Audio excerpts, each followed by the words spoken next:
แป้งพระเจ้าแป้งพระดาเราเรียบร้อยจบเนื้อศรัทธาเด้อโธ่มึนเหมือนกันเด้อตัวลุงอ่านหนังสือจ้าภิกษุชลทานพิทักษ์ผู้ลิขิตนี่อันนี้นะในเมตตาบารมีธรรมของอาจารย์ครูบาแดงเด้อที่เปิ้นเขียนมาให้ตัวลุงก็เอามาวาดำกั้มป่าถึงด้อยนางแก้วก่อนเนาะศรัทธาฟังละพิจะได้พองเนาะคำเดียวก่อนโอ้ตัวลุงก็จะได้ประกาศข่าวสารงานบุญสักหน่อยกันนะลงเด้องานที่ล่ำไปแล้วก็มีเนาะธรรมยาตราเพื่อการศึกษาของมหาสมชาติบนไปถึงงานเชียงแสนบนเนอะวันนี้ถ้าเขาเชียงของละก้าเนาะ ก็เชิญโลมทำบุญวันที่5 ถึง 10 เมษามีงานออกเบ้นพระราชทานเพลิงศพหลวงปอพระครูกิติยานพิสิทธิ์ตุนาเนอะตุนาบุญเกิดกิติยาโนอายุเป็น84 ปีเนอะอดีตเจ้าอาวาสวัดมะครับทองไล่ดงตำบลนำดิบอำเภอป่าซางเนอะนะเปิ้นก็จะได้ส่งชะการต้านขับพระราชทานเพลิงศพโดยเมตตาบารมีธรรมครูบาอาจารย์ทุกวัดในตำบลนำดิบในอำเภอป่าซางเนาะนี่ก็ยังไกลอยู่ก็เป็นเดินเมษาปุ่นเนาะอันนี้2ตักบาท100ปันตุนนี่ก็แล้วไปแล้วว่าวันที่31นี่ก็แล้วไปละนะตาล่อ14 มีนา14 มีนาเนอะสระเนอะ14 มีนา65นี้ก็เชิญลมงานทำบุญฉลองตราตั้งเจ้าอาวาสวัดฉางข้าวน้อยเหนือเนอะตำบลป่าซางอำเภอป่าซางแล้วก็ฉลองพระฐานานุกรมฉลองปริญญาโดยสืบชะตาในเมตตาบารมีธรรมอาจารย์ท่านพระบดีกาไพฑูรย์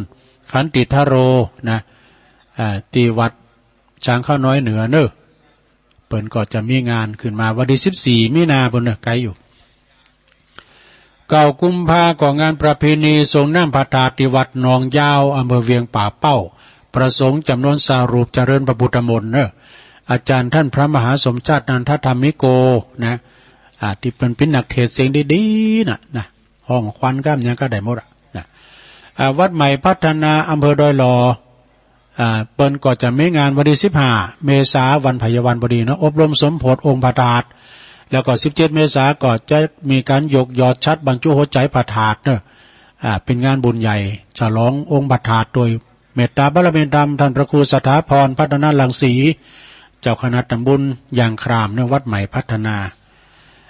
ก็จะไปได้ลืมในสถานวันที่14 กุมภาพันธ์ก็เขาจะมีการต้านเก้าอี้ม่านนั่งโต๊ะต่างตั้งหลายแล้วก็จะมีการต้านผ้าป่าดอกไม้เฟืองฟ้าโดยแล้วก็จะต้านป่ายโดยคุณแม่กันดาเปิ้นหับพิ้นจะพาป่ายแถมนี่นะเวลา 14 นาฬิกาคือบ่าย 2นะวันที่14 กุมภาพันธ์เนอะตีดอยนางแก้วเนาะแล้วก็วันที่18 19 20นี่ก็เปิ้นก็จะมีนาบุญเนอะยกยอดชัดสมโพธิเจดีย์ถวายสิ่งปลูกสร้างสิ่งก่อสร้างเสนาสนะทุกสิ่งทุกอย่างเนอะบุญดอยนางแก้วอาจจะมีการแห่โคตรการแห่ผ้าห่มพระธาตุจะมีคนเขาติบนะตั้งหัววัด250 วัดกันเนอะ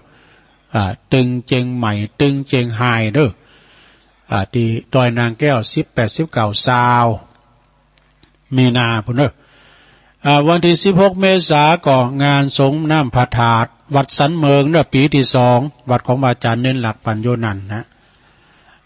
อันนี้ก็กำหนดงานพระราชทานเพลิงศพท่านพระครูโอภาสวิหารกิจอดีตเจ้าวัดวัดสันไข่ยอมอำเภอสันทราย7 ถึง 13 กุมภาพันธ์เนอะโอ้อันนี้ก็7 ถึง 13 กุมภาพันธ์เนอะท่านพระครูปลัดกิตติพงศ์กิตติโสภโนอาจารย์แก่นนะตุปีแก่นอันนี้เปิ้นเป็นศิษย์กตัญญูเนาะเปิ้นก็ฝากประกาศมา16 ถึง 21 มีนาก็งานออกเบ้นพระราชทานเพลิงศพท่านพระครูวรวัฒน์วิบูลย์ครูบาบุญเนอะอดีตเจ้าวัดวัดหนองหอยเนอะน้องหอยก็ตำบลป่าซางอำเภอป่าซางเนอะก็ไปกินแบตตาลรวมบุญด้วยกันงานบุญใหญ่แล้วก็ นี่ดอกไม้บานไม่บานตลอดปีโอกาสดีไม่มีบ่อยครั้งขอเชิญสาธุชนผู้มีจิตศรัทธารวมพิธีมหาพุทธาเทวาภิเษกหล่อพระเจ้ารอองค์พระพุทธปฏิมากรเนอะพระเจ้าทันใจเป็นว่าพระเจ้าทันใจสมปรารถนาประสิทธิมงคลหนาตักกว้าง99 นิ้วแล้วก็ความสูงก็127 นิ้ว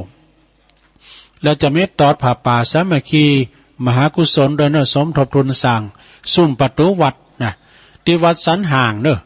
วัดสันห่างตำบลบ้านหลวงอำเภอแม่อายวันเสาร์แล้วก็วันที่19 มีนาเนอะพิธีบวงสรวงแล้วก็เวลา9 โมง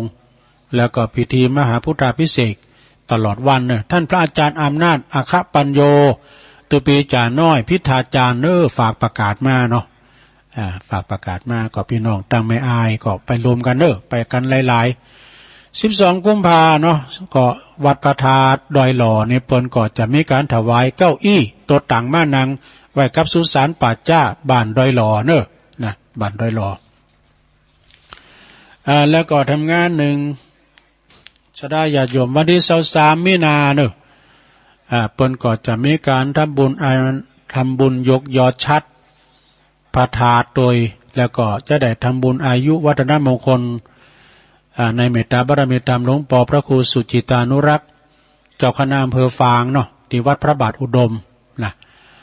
จะมีการยกยอดชัดเจดีย์โดยแล้วก็คณะคืนสีขาวเปิดก็จะนำปลาโดยการนั่งของพระครูอภิวัฒนวิกรมนะ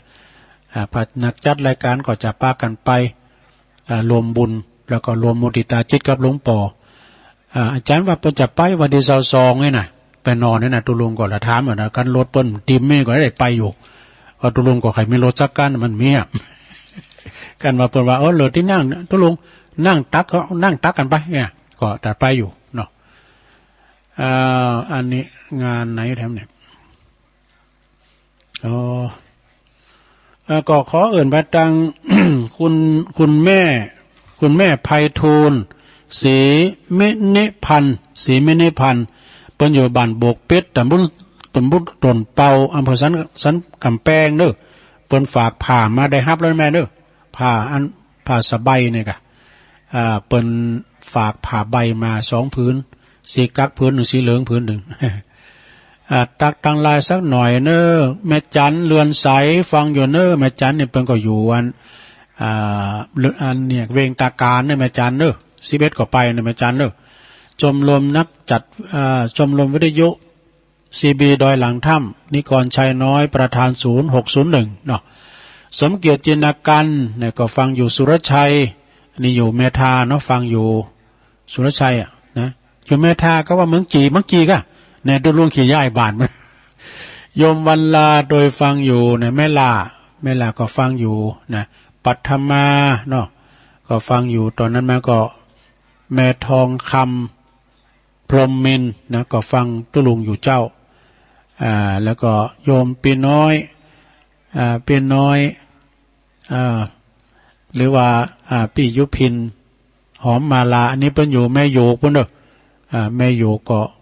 หน้าศาลากลางเนาะหน้าศาลากลางในกลางเวียงเชียงใหม่พุ่นนะโยมสุดใจชื่นใจไพรวันปางน้ำทุด้วยเด้อก็เจริญปอนเนาะโยมนวลนิชวชาตินะแม่หลวงสุมาลังกาพินอันนี้เปิ้นก็รอฟังอยู่ตุลุงเจ้าเปิ้นอยู่ป่าห่าบนตำบลเมืองจีนะโยมอารีจากตุนเปาสันกำแพงฟังอยู่เจ้าแม่หลวงสายฝนจันทร์คุณนะเจริญปอนแม่หลวงเด้อพี่น้องหลายปิงอยู่น้องผาขาวเนาะแม่อุ้ยน้องปลงมงคลมูลชีพปลงโรยหอสทเนาะบ้านน้องเงิกเนี่ยไปสาธุฟังอยู่ครับเนี่ยแม่ฟองคำติ๊บแก้วแล้วก็โยมกันดาสีเนตจากหางดงโดยแม่พลอยมณีจากป่าหาเหมือนกันตำบลเมืองจีเนาะยายแดงดอกตันล่อมโดยนะดงป่าข่อยแม่แดงอามพรจากเต็นดอกไม้ด้วยเนาะแม่แสงชุติวงศ์แม่ย่อยสันทรายแม่ครูทองคำที่วงคำตุลุงโอเคไปเลยไม่ได้อ่านโอเคไปเลยตุลุงแม่น้องโดยเนอแล้วก็แม่เดือนเพนทิมหว่างด้วยน้องหานำบ่อหลง เอาท่านพระอาจารย์มหาท่านอาจารย์สมเพชรปัญญาโนไวสาตุลุงชัยวัฒน์ครับผมฟังอยู่นะครับเนอะโอ้ไวสาท่านอาจารย์เนอะยายไข่แก้วบ้านเส้งนะตำบลบ้านแป้นฟังอยู่เนาะนะแล้วก็ท่านเจ้าอธิการวิชาสุจินโนตุปิชาเนอะเจ้าคณะตำบลมงน้อยเจ้าอาวาสวัดป่าตานบันแซมศิษย์กตัญญูในครูบาเจ้าจอนจันทรังสีเนอะเอิ่นไปตังอาจารย์สุทัศน์กันทวังโดยปอคูเขาเนาะเปิ้นก่อว่าปิ้นประจานโดยลาจากคู่ละโอ้เปิ้นมาปิ้นจานทั้งหมดค่ะต้องขอบคุณเนอะที่เปิ้นตักมาตังลายวันนี้ก็เอิ่นไปตังแม่ไพฑูรย์เนอะเปิ้นสูงผ่ามาก็ได้แล้วเนอะบกเป็ดตุ่นเปานะมีงานอันนี้ก็ตั้งคืนพี่เนอะตั้งพี่นี้ก็ค่อยประกาศเนาะค่อยประกาศสายเข้ามาแล้วเดี๋ยวกันเนอะไผจ้าเจริญปอนเจ้าไว้ช้าเจ้าน้ำตาหมดสูงเลยทั้งสองตอนกันเนาะเอาไว้วันหลังเลยเจ้าวันนี้เขาวินน้ำตาไม่มันนะเจ้าเพราะว่ามันจะหมดกาละแล้วนะเจ้าจะวิ่งเหย่งเขาไปแล้วนะเจ้าน้ำตาอยากตกโผอกเม่งมันบ่อตั้นได้หันตะวันเนอเจ้าเจาะเลาะออกหูมนุษย์เขาเนามายับหมูเฮาเอาไปเมฆก่อตัวน้อยจุยก่อบ่ไว้ปล่อยยับลูกไปน้ำตาอาบนาเฮาอยู่ในดินมีสินแก่กาเฮามีสินหาคบเนื้อมนุษย์เดินดินตกไตออกเนื้อผ่านนั่นกัดได้เนื้อว่าคบหาคอปลอดหนึ่งในร้อยเอาทำพันต่อยามเล่งบอกพ่อมาคุดต้นใดลูกเมเฮ้ยลูกยังเป็นไข่โดยก่อว่าใดลูกใหญ่กว่าเมน้ำตาฟังลงลูกคงตายแน่อินดูลูกเตนายเฮ้ย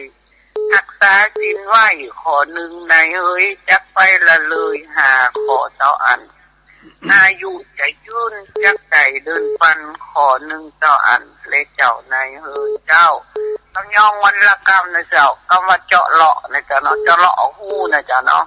เจาะเลาะเสว่ากำลังเจ้าโคออกมาเจ้าไอ้สาเจ้าตูประดังแม่สีทอนปันวาลีเนาะวังสวนกุ่ยตอนนั้นแม่ฟังอยู่ก้าเจริญปอนภาษาจะรู้แม่พิมพ์เนาะเจ้าแม่พิมพ์เจ้าแม่พิมพ์ป่าแดงเพลงม่วนดีวันเนี้ยพวกก็ฟังแถมเพลงนะเพลงจะมีถึงวันอ่ะเพลงบักเก่าซ้ำใหม่พองเนาะเพลงบักเก่าอมตะนิรันดร์การฟังบักไก่จะไม่เป็นยังไม่มีการขั้นโฆษณาฟังล้วนชั่วโมงไปชัดเจนดีเลยจังแล้วขอบคุณแม่พิมพ์เนอะป่าแดงดอนชัยสาธุนี่ในเมืองกลางเมืองเชียงใหม่พวกเนอนี่นะ0899555656เจริญปอนไวสาเจ้าตอนนี้เขาย่องนำเนอะแม่จันสีเนาะเจ้าตัวตัว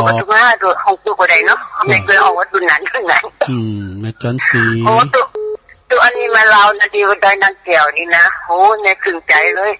หมูเฮานี่นะราดหมูล้านนานี่นะเฮาโจกดีนี่นะยิงสำคัญอย่างจักดีวีเนาะละปูนเฮาอย่างปูนจริงไหมจริงหายลำปางหมูเฮาจังคุณที่เกิดในจังสี่จังบ้านนี่นะโจกดีที่สุดพอละปูนลำปางนี่เกิดไม่จักดีวีเนาะแล้วก็โดยนางแก้วนี่เป็นอี้โอ้ยังมีนาเนี่ยแม่ที่กับช้าไม่หน่อยก่อนแม่จะเกินไม่หน่อยมันโดนปุ่นไปเติมไม่น้อยเนอะ14 กุมภาพันธ์กันปุ่นเนอะโดยเดิมเนี่ยจะมันมีพยักได้ในผมหัวเนาะดีหนักเลยอ่ะกันได้ไปก็ฟังตังวัดฟังตังวัดก็ได้กับบูธแต่โดยนั้นอันจริงหมายนี่โดยนั้นเกี่ยวมันมีความหักหมั่นคงหัวเขาเกิดไม่ได้เจียวดีทุกเนอะเทวดาก่อนนักตบจิ้งไหนจะยินเนี่ยก็เราเขาว่าอย่างที่ทำมาทุกคนนี่นะเขาโชคดีกันเนอะที่เขาเกิดในจังหวัดโชคดีแล้วขอบคุณแม่จันทร์ศรีเลยบันกอกบันไม่วันเขานั่นเนอะบันไม่วัน แม่วันฟังอยู่แม่วันบันกอกโอ้อันนี้ไปวางซ้ายให้ไหนกันเดียวกันเด้ออ้าวเจริญปอนติดแล้วเจริญปอนฮัลโหลโอ้เสียโอกาสติดแล้วนะโลเจ้าติดแล้วแม่อยู่ไหนอ๋อแม่สีเจ้าโอ้แม่สีต้นพึ่งเจ้าแม่สีต้นพึ่งสารปีเจ้าฟังเจ้าเนอเพลงมันก็ม่วนตัวธรรมะก็ม่วนตัวนี่เจ้าเนอโอ้ดีกะเจ้าแล้วว่าพระสวดมนต์ตัวทุกมุงอยู่ไม่เจ้าเนอมึนแล้วเนี่ยโทรมาแม่สีอ่ะต้นพึ่งสารปีมันทำไรโทรวันมาว่างแสบมาว่างเจ้าผมพี่ยังเปิดฟังก็ดีใจแล้วเนาะเจ้าขอบคุณแม่สีหนักๆเด้อ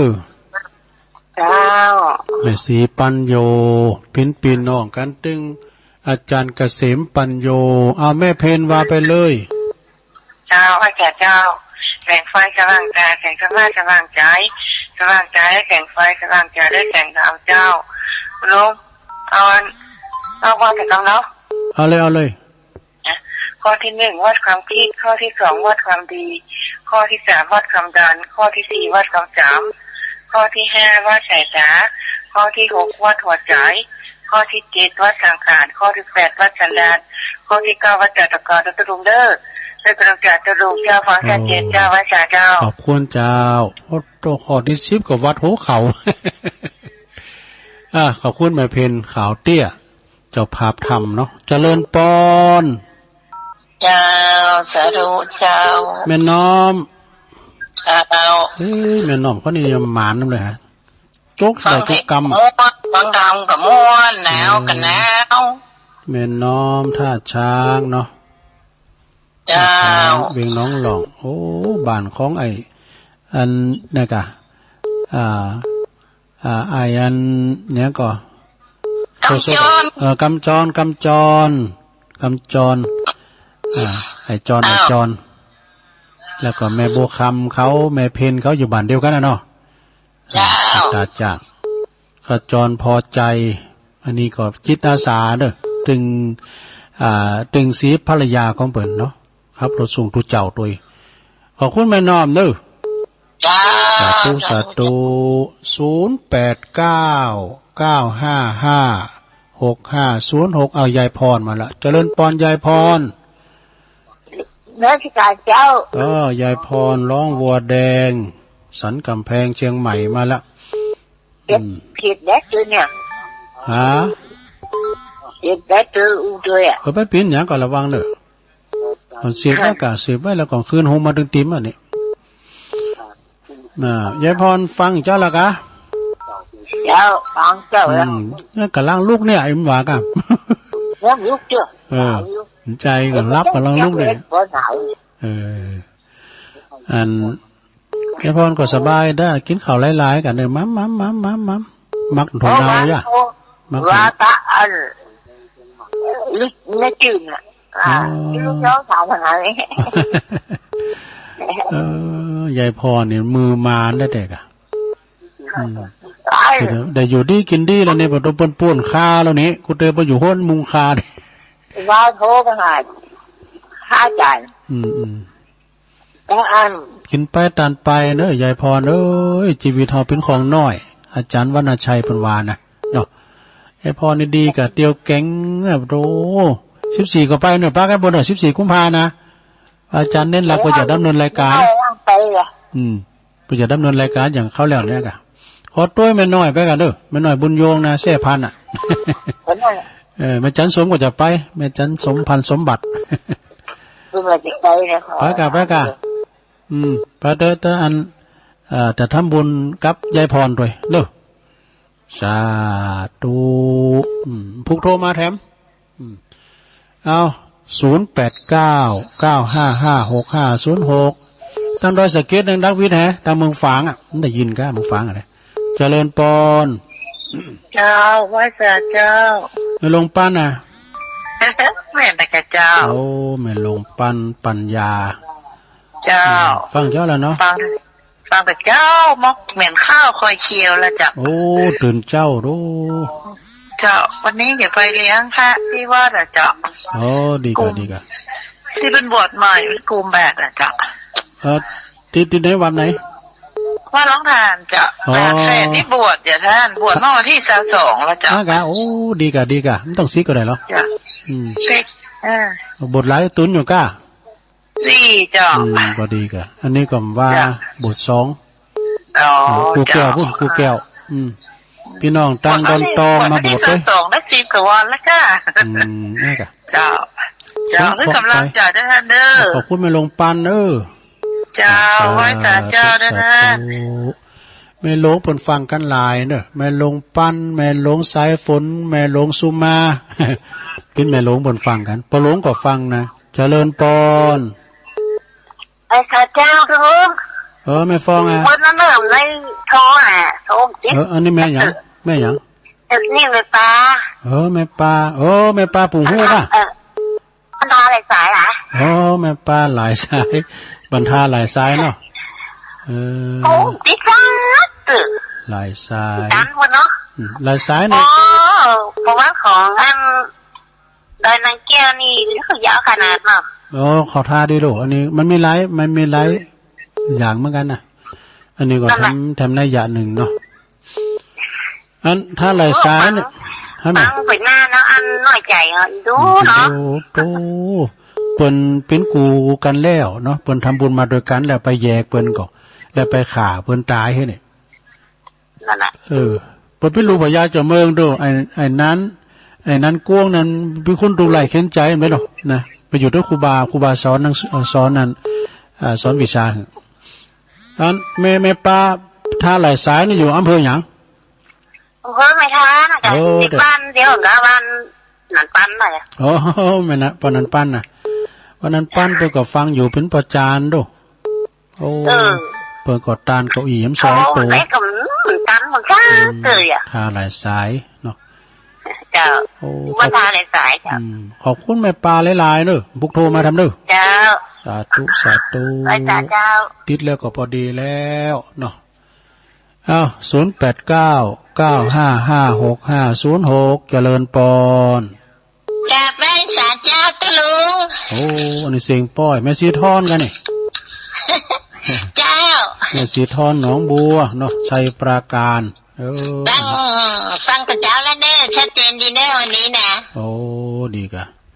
ชัยปราการหนองบัวฟังคืนปโลพวกก้าพระบาทอุดมเนาะเจ้าขึ้นพระบาทอุดมเจ้า23ปราการพระบาทอุดมมีนาพุ่นนะ22 23เนาะเจ้าขอบคุณแม่สีทอนหลายๆเด้อเจ้าสาธุเจ้ากันแม่สีทอนมาแล้วก็เดียวกับแม่โบพันอันนี้แม่โบพันอยู่ทำตับเต้าเจริญปอนพระสาธุอันนี้พอชิดทางดงพอชิดเนาะครับผมพอชิดทางดงทางดงพอชิดฟังแค่แล้วนะพอชิดพอชิดก็ฟังกวนโมหกหนองแก้วยางกวนเนาะบ้านยางกวนยังกวนหมู่6ตอนน้องแก้วเนาะครับน้องแก้วดีฟังเพลงม่วนดีเปิดได้เลยตะลุงพวกก็ฟังทำเด้อพวกก็จัดฟังตื่นเจ้ามาก็ฟังสมัยแต่ก่อน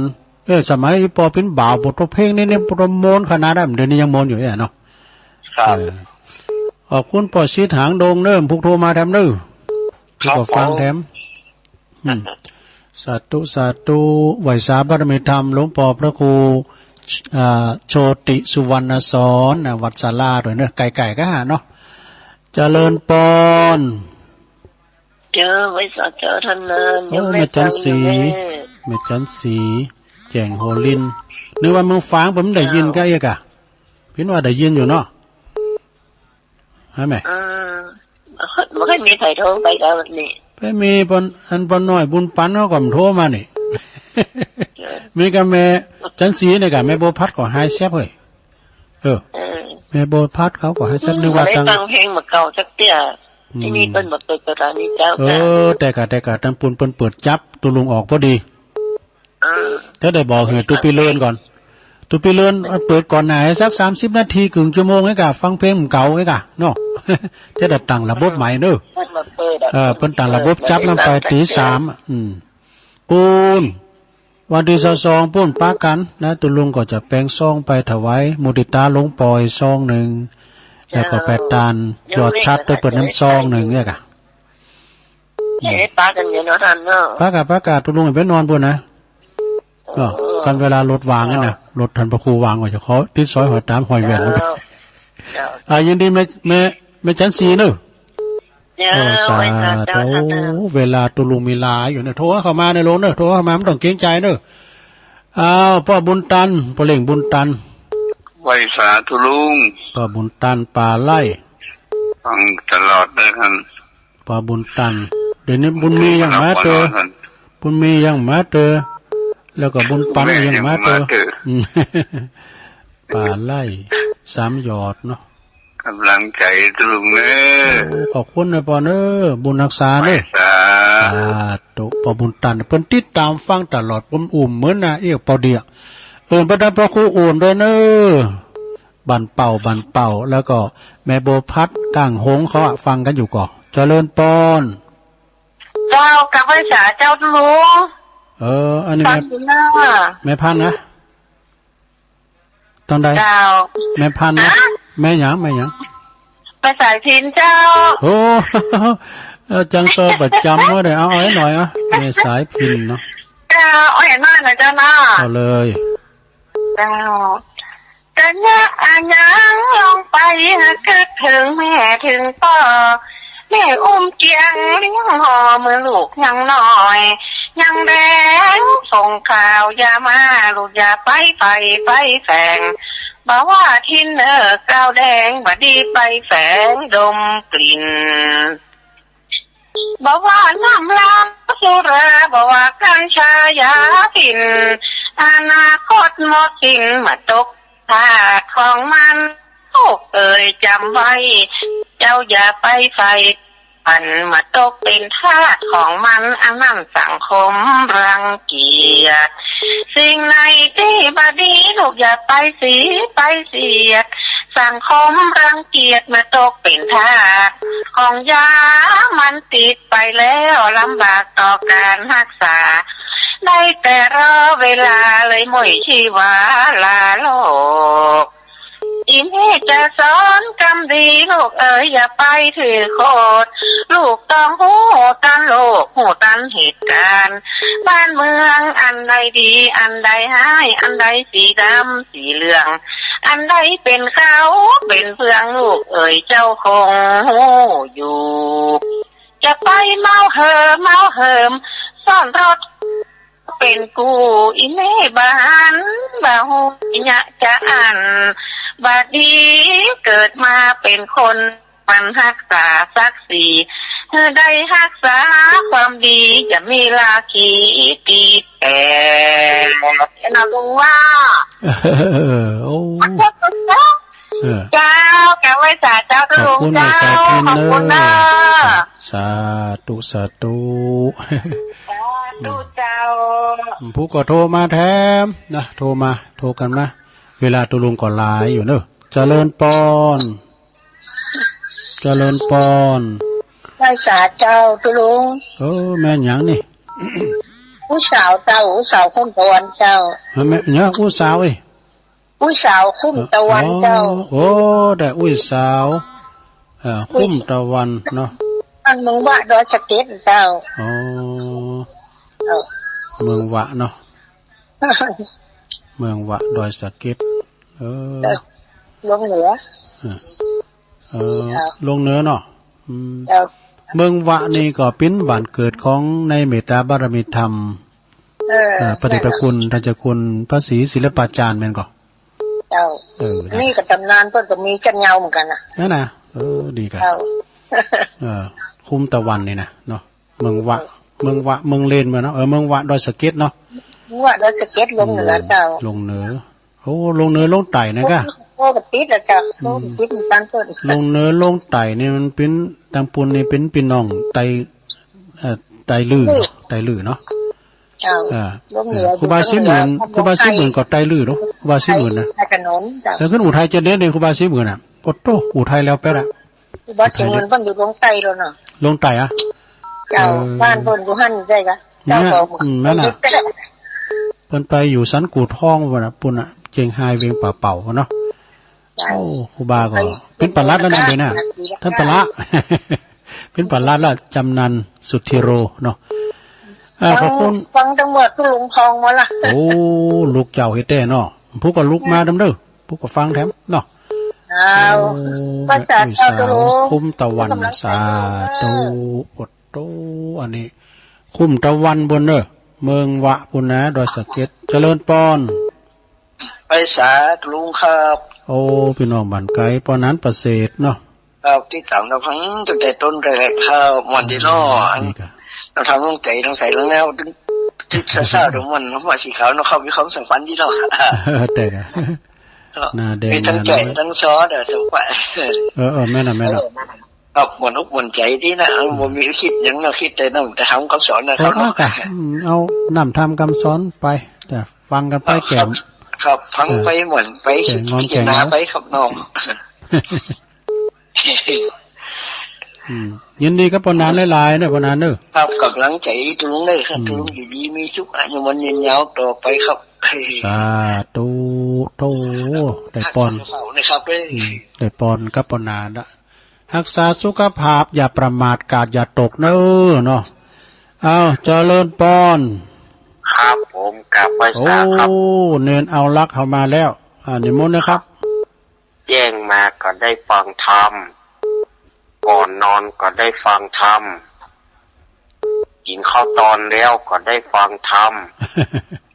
เป็นโจกของเฮาที่ได้ฟังธรรมมีโอกาสฟังธรรมนี้ แม่เนาะ บ่ให้บ่ดีอย่างสมัยตะก่อนถ้าบ่ใจวันพระวันศีลเฮาจะบ่มีโอกาสจะได้ฟังธรรม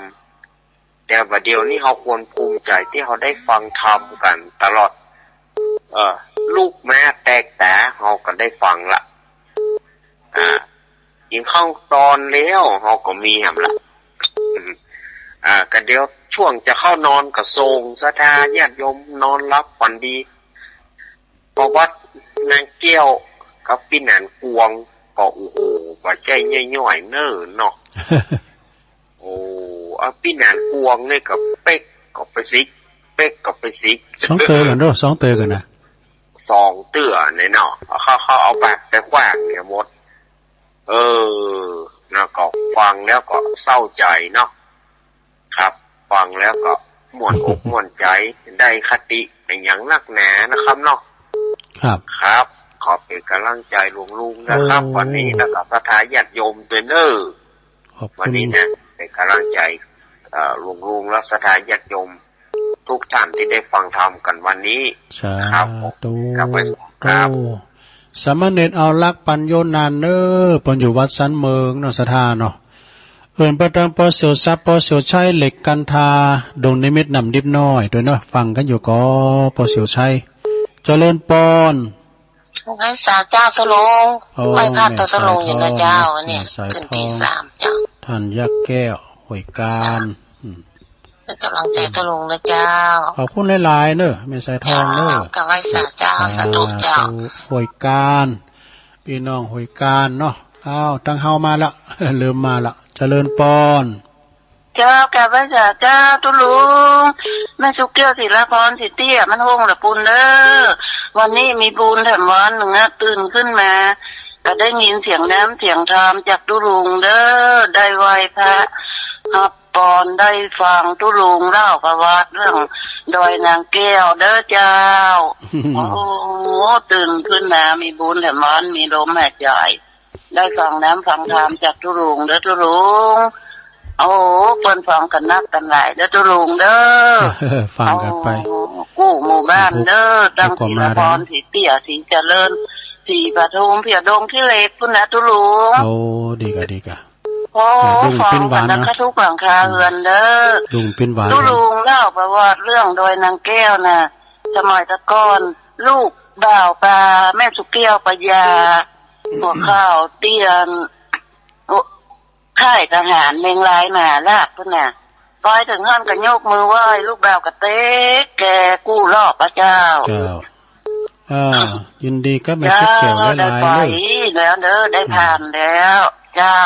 กราบไหว้สาธุตุลุงสาธุเจ้าตุลุงเจ้า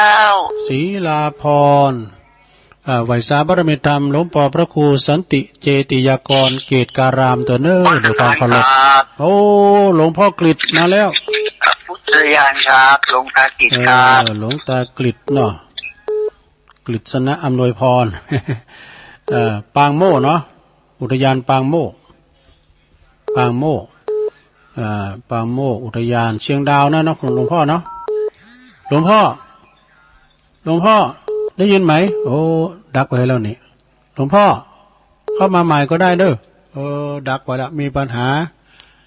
กับคลื่นเนาะเจริญปอนภาษาครับครูบายองปคนครับผมอันนี้ฟังปุคานเหนือฟังที่ลุงเข้ามาแล้วเนี่ยโอ้ดีแล้วกันเนาะดีแล้ววันมาค่ะเป็นวันเกิดดิแฮปปี้เบิร์ธเดย์เนอะลืมกินซะหน่อยกันวันเกิดวันกินไม่ได้กินข้าวนะกะกินข้าวนะไปกินยังกินข้าวนะกะอย่างอื่นต้องกินอ่ะขอมีสุขภาพสมบูรณ์แข็งแรงด้วยปฏิบัติไปวันนั้นคือลุงโอยพรเนี่ยวันเกิดตรงออกพอดีว่ะโอ้ดีกะตามถือดีแล้วเนาะวันที่30ถ้าไม่ไปโชคดีเนาะลุงเนาะโชคดีตลอดไปเนอะตลอดปีมีสุขภาพดีตลอดไปขอบคุณปกนเนอะ69กันเนี่ยปีนี้69มาเต่ากับปครูอ่อนเนี่ยกะสาธุอันนี้ปกนเนอะปูคาเหนือสันกำแพงนะเปิ้นเกาะอันโทรมาเจริญปอนกราบนมัสการท่านเจ้ามาแล้วสายบุญมาแล้วมาทำมาได้มาถึงคือเติงกระตึงวันนอหลวงพ่อมานิดมาแล้ววัดดังสันสารคามเมืองว่าย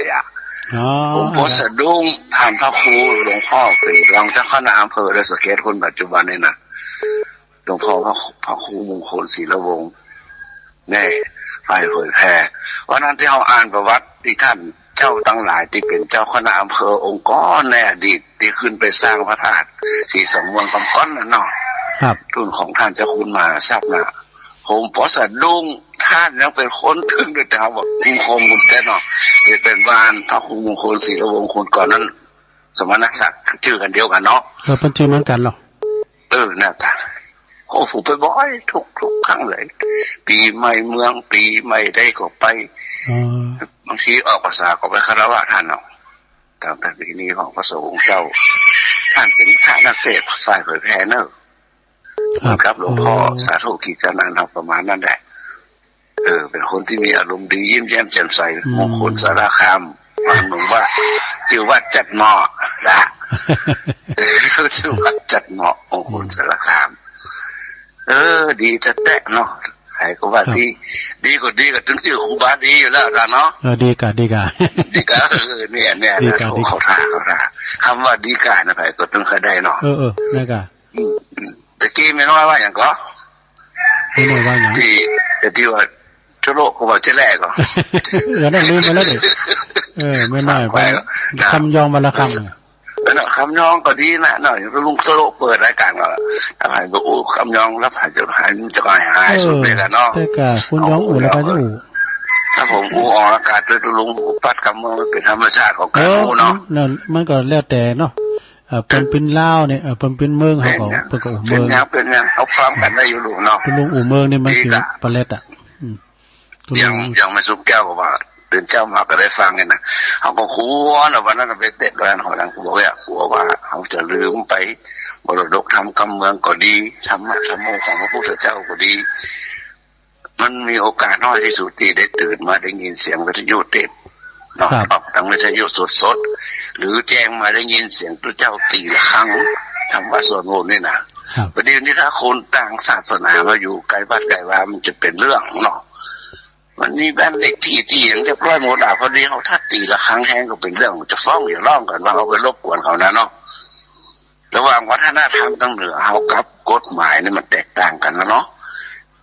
ถ้าอย่างคนตะกอนเนี่ยเอาไปมาเหนือบันไดซดห่างกันได้ขอพริกบันเหนือขอเกลือบันไดเดียวเราก็เน็ตเอาแบบแข้งสักแกนกะเราเอาเขือเจสักแกนนะเนาะฟ้องนะมันจะคูณบ้านเอาโหลดเนาะมาได้จำเป็นต้องรักษาพี่รักษาน้องวงนะคณะจะอันวงสาคณะญาติทำไว้นักๆเพื่อความสมัครสมานสามัคคีจะไปหันแกว่าที่นี่ได้บ่ได้ขายสมบัติได้พอได้3 ล้าน4 ล้าน1ได้เนอะแต่กรรมเขาจะมีวัฒนธรรมตั้งเหนือเขาละมันจะสูญหายเพราะว่าคนต่างชาติก็ดีคนต่างประเทศนี่ก็ดีมันจะมาแบบเนี้ยคือมีบ้านเลขที่เขาขายทั้งเซตเดียวละเอียดเนาะเพราะฉะนั้นทุกคนรักษาไว้เนอะวัฒนธรรมตั้งเหนือวันที่14ป้ากันติดอยนางแก้วหรืออาจารย์พระธาตุเจ้า42วังบอกครูบา40,000เอาใบจองเหรียญไปตัวเนอะครับจะไปลืมขอบคุณนะเสียงธรรมแจ้งกับเสียงเพลงอนุวันโนสุขังพลังแจ้งกับปอนเพื่อนเนอะสาธุครับสุดท้ายได้หลวงปอเนอะสถาที่เปิ้นโทรมากำลุนนี่ก็โอ้ตุลุงสามารถจะหับได้แล้วเวลาตุลุงเสียงพอดีอ่ะเนาะผู้ก็โทรมาใหม่เด้อ จะโทนสายก่อนแม่น้อยกาดนัดคำยองวันละคำแม่พิมพ์ป่าแดดแม่จันสีบานกอกแม่สีปัญโยสารปีต้นพึ่งแม่เพนขาวเตี้ยแม่น้อมตาจ้างแม่พรล่องวัวแดงข้างกำแพงอยู่ข้างกำแพงสันกำแพงแม่หลงปัญญาตาโจกเด้อแม่ปาทาหลายสายอำเภอแม่ทาแม่สีทอนหนองบัวใจปราการป่อชิดหางดงยังแล้วก็แม่จันสีแจงโหรินป่อบุญตันป่าไล่เจดีสามยอดแม่สายพินกัลยาตุงสานดอนใจนะมาซอหือฟังแม่อุ้ยสาวคุ้มตะวันเมืองวะเนอดอยสะเก็ดวันนั้นประเสริฐนาแดงนาน้อยอำเภอจังหวัดน่านวะนะสามเณรเอาหลักปัญญนานสายบุญสันเมืองเนอแม่สายทองทันยาแก้วตัวแทนพี่น้องหอยการแม่สุแก้วศรีลาพรตัวแทนพี่น้องสาลิติอำเภอบ้านหงหลวงตากฤษปางโม่อุทยานเชียงดาวนะแล้วก็ปคนเนอปูคาเหนือสุดท้ายลบใต้โดยหลวงพ่อมานิษฐาวโรสำนักสงฆ์หอมบุญเนออำเภอดอยสะเก็ด22สายเนอสดาขอบคุณกูเสียงกูสายเนอไว้มันเจ้ามันเต้นก่อมผู้ก็โทรมาแถมนะถึงมากันถึงวันแถม2เจ้าอยู่เนาะก็เดี๋ยวก็ต่อจากตุลุงก็ฟังท่านพระครูอภิวัฒนวิกรมต่อเนอตุลุงก็นำรายการจากลาสตาไปก่อนเนอขอบคุณสถานีกูซองกูคืนโดยเนอขอบคุณพี่น้องสตาที่เปิดฟังตัวอยู่ดีมีสุขเหมือนกันกูก็กูคนเนอจัตตารโอธรรมาวัฏันติอายุวันโนสุขังปะลัง